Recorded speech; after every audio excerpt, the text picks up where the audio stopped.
Hi, and welcome to Transformational Tuesdays. I'm Technical Sergeant Cambio from the Irwin PME Center, and I'll be your host for today's lesson. Hey everyone, welcome back to the Job Satisfaction series. This is episode 2, continuation of Maslow's hierarchy of needs, except today we're going to be breaking down the lower levels of the hierarchy and relating that to job satisfaction. So, like the previous one, we focused more on that first objective, which was know the different categories of Maslow's hierarchy of needs. So in this particular video, as well as the next video that will come out in a couple of weeks, is recognize how each hierarchy impacts job satisfaction and develop ways to enhance job satisfaction for yourself and others. Here's something that's a little bit different. What I'd like for you to do is, if you don't have it readily available, I'd like you to get a notebook or some paper and a writing utensil, because throughout this video there's going to be a few exercises for you to accomplish if you so choose to do so. So please try and make this a good interactive experience, and I hope it really helps you figure out what your needs are and ways that you can improve your job satisfaction, especially with these lower levels. So in the previous video, I talked about the hierarchy of needs and how you have the deficiency needs as well as self-actualization being the growth need. Though esteem falls under a deficiency need, it's actually considered a higher level need. So today we're only going to be focusing on physiological needs, safety and security needs, as well as love and belonging needs. Now that you know what we're going to get into today, let's move on to the first one, which is the most lowest level, physiological needs. So in the previous video, I talked about how these are your end-all be-all things you need to survive type of needs, such as air, water, food, shelter, sleep, clothes, and environmental effects on the body. But I'm sure it's hard to wonder how these particular needs correlate to job satisfaction. So I want you to think of the next couple minutes going through this with a kind of dispositional approach. So I want you to think of it as you as an individual. So yes, we all need these particular needs to survive, but depending on a person and who they are, it could vary on what you specifically need of these in your work center. However, if you don't have these, they're going to really impact your functionality. So a lack of these needs causes a lack of function. If you don't have enough sleep, you can't concentrate. If you're freezing cold all the time, the only thing you're going to be thinking about is staying warm. If you're hungry, sometimes we get to that hangry place. And if you're hangry, you're not focused.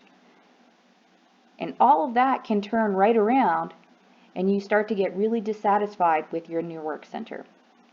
Which is why, even though this is the most basic level of needs, it's the most essential, because without it, you can't function.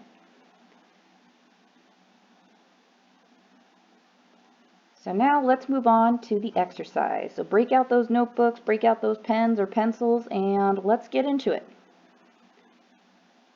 So as I said earlier, we all have our own individual preferences, our individual needs to maintain our satisfaction or job satisfaction at work.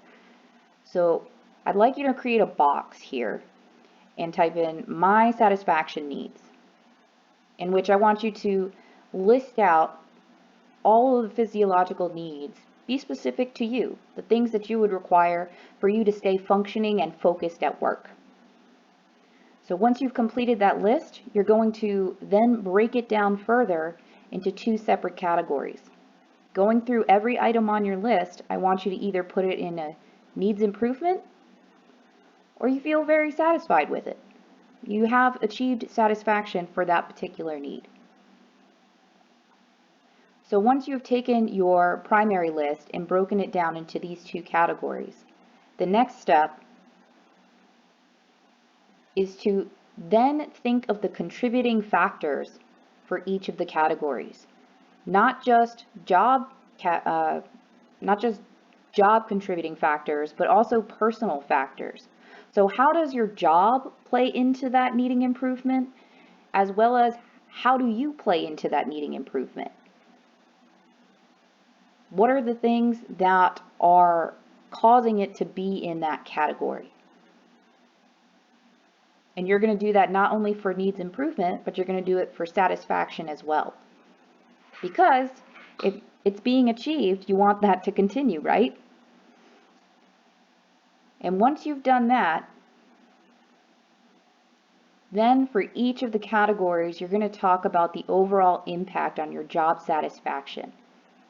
How do those things impact you as an individual? And how does it impact your job satisfaction for that? How does it enhance? How does it detract? So I know I just threw a lot at you, and before you pause the video to be able to complete this exercise, I did do it myself, just kind of on a very non-detailed basis. You can go as detailed as you want. I think the more detailed you go, it's going to help you coming into this new year of trying to enhance your job satisfaction if maybe you found some areas that are a little lackluster. So some things that I put out there is that for me personally, I need a minimum of 6 hours of sleep. Not everybody needs 6 hours. Some people need 4, some people need a full 8. Really depends. But I know me personally, I need 6. I also know I don't like eating breakfast, but I do like to eat twice a day at a minimum. Also, I like to be regularly physically active, not necessarily lifting heavy things and putting heavy things down, but, up, walking around, moving, as well as I'm really affected by environmental conditions. So how my office is, what's going on, temperature, things like that. Is it dusty? So from that small list, I broke it down into the 2 different sections or categories, needs improvement and satisfaction. So I said, you know what? I'm pretty satisfied. I get about 6 hours of sleep, and I think I'm satisfied in the amount of time I get to eat per day. So what are some factors that help contribute to that? Well, if I'm talking about the eating at least twice a day, I know my job factor is I have a set lunchtime built into my day. I know that lunch is always going to be available to me, which is great. As well as personal factors. So thinking about minimum of 6 hours of sleep. So something that I do to maintain my satisfaction is to adhere to no work after 8 p.m. So make sure that I put my phone away. I don't want to answer anything, message anything, unless it's an emergency and I have to. As well as, sticking to my set bedtimes and staying away from my phone when it gets later on at night.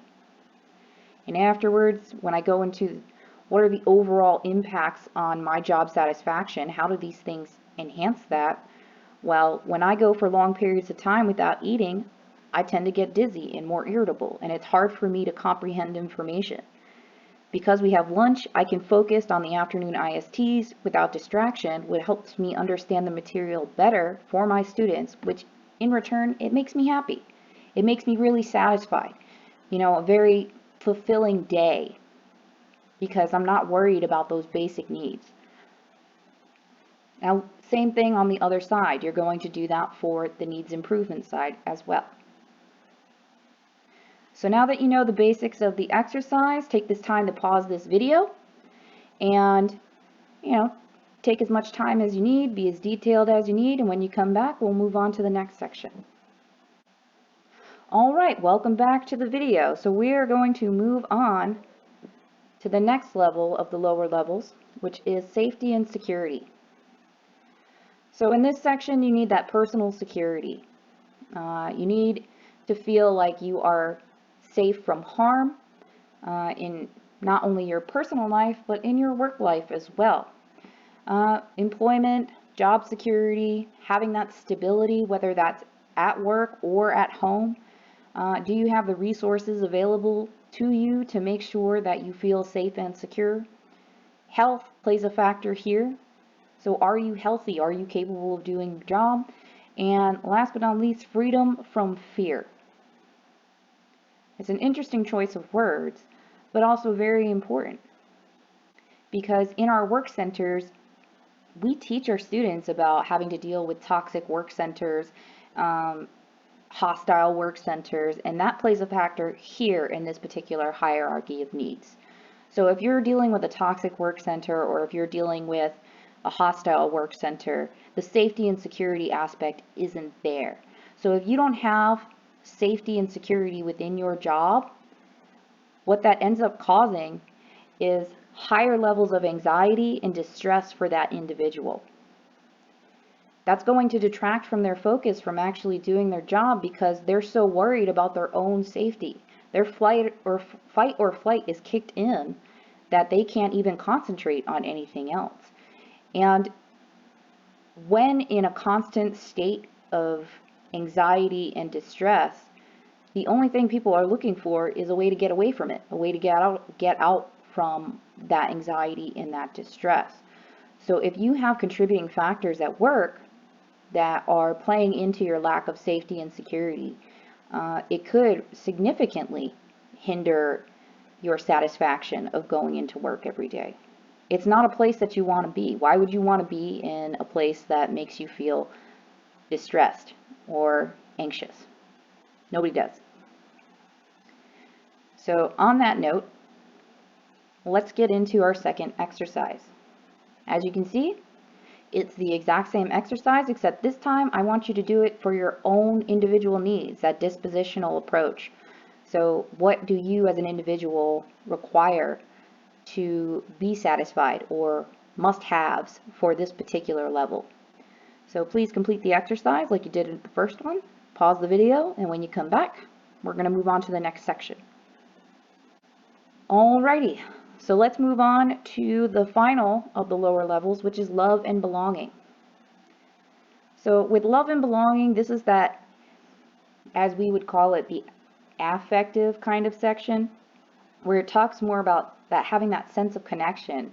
You know, friendships are developed, having a level of intimacy with people, as like, you know, platonic co-workers, you know, having that trust, high trust levels, having that sense of family, as well as acceptance, affection, and affiliation. So all of this can contribute to job satisfaction or impact job satisfaction, because a lack of these needs is going to lower overall well-being. These are the needs that we teach about to our students, about the 4 domains of wellness. This is it. This is where those areas get affected a lot. Without a sense of connection with your fellow coworkers, what it does is that can significantly hinder like your mental state, your emotional state, your dispositional state, and it can really do a number on causing you to feel isolated and alone, not part of the team. So when you don't have that love and belonging and that sense, you really don't have that tether that you need within your work center. And it gets to a point where people would probably want to go someplace where they feel like they're accepted, that they feel like they're part of the team, that they're proud to say or be affiliated with that particular team. It's a sense of ownership, but not just themselves, but a sense of ownership with each other as a unit, as a complete and total package together, rather than on an individual basis. So dwelling on that particular aspect, it could significantly hinder somebody's overall enjoyment when they don't have some level of connection to the people they work with, or the work center as a whole, or the organization. So now that you have an understanding of that, let's get into the final exercise. As you can see, lo and behold, it's the exact same thing, except you're going to be doing it for love and belonging needs. So take the time to pause this video and complete this portion of the exercise. And when you're done, we'll just wrap it up and finish it out. All right, great job, everyone. So my last request for y'all going into this new year, I know we did all 3 exercises, and I really appreciate you taking the time to, you know, deal with me going out of the box a little bit and making this a little bit more hands-on. But I want you to take that last little bit, those 3 different charts that you made, and reflect on it, in these ways for each of them. So based off of the factors and impacts that you came up with, what are some steps or solutions you could implement or take to help improve those areas to enhance your own job satisfaction? So what can you do to improve your job satisfaction, those areas you identified as needing some level of improvement? Because I think if we go forward into this year and try and enhance and become more satisfied, happier with our positions, happier with our jobs, then that's just something that's going to reverberate to everybody else. So if you can find that satisfaction, you can give it to other people or help motivate them in the ways that they need to help them achieve that job satisfaction too. So thanks everyone for your time. I hope you liked this video, and Happy New Year.